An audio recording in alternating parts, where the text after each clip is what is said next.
Seperti inilah jalan penghubung Jembatan Musi 6, tepat di Jalan Kiai Haji Fakih Usman, Kelurahan 2 Ulu, tembus ke Jalan Kiai Haji Wahid Hasim, Kecamatan Seberang Ulu 1 Palembang, yang hampir selesai. Lebih kurang 700 meter jalan ini dibangun menggunakan anggaran APBD Sumsel senilai 9,9 miliar. Kondisi jalan ini baru sebagian yang diaspal, di mana sebagiannya lagi belum diaspal dan masih berupa tanah merah. Chandra, salah seorang pengendara motor yang sering melintasi jalan tersebut, mengatakan bahwa jalan ini sudah 1 bulan lebih bisa dilalui.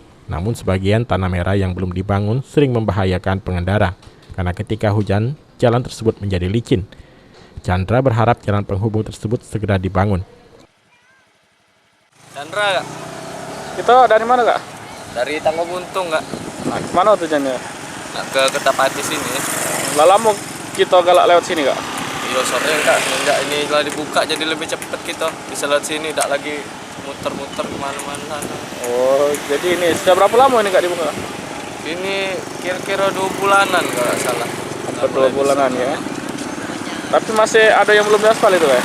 Yo, masih ada separuh yang belum diaspal. Mungkin karena baru kan. Harapan kita cak mana ke depan, Kak?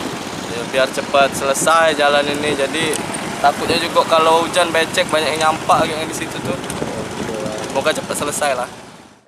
Hal senada juga disampaikan Hani, warga setempat yang berharap agar jalan ini secepatnya dibangun agar debu tidak lagi terlalu banyak masuk ke dalam rumahnya. 2 bulan. Inilah bisa dilewatin 2 bulan, Mbak. Ya, lah umum inilah rame lah nah. Terus dari sana kan dari Tanggo Buntung, dari seberang bisa. Kalau nembus ke jalan besar ini, kita pati bisa, seberang bisa. Tapi masih separuh jalannya, Bu? Iya, separuh. Separuhnya udah aspal. Dah, Harapan kita apa, Bu, pemerintah, Bu? Apa? Harapan kita terhadap pemerintah. Yo, senang taruh lah misalnya ini nih. Cepat dibangun katanya mungkin tahun depan baru ini selesai. Diaspal, ya? Iya. Harapan kita jalannya cepat diaspal, Bu, ya? Iya. Biar kita tidak debuan di sini. Tidak debuan rumah kan sudah aman. Irawan, PAL TV.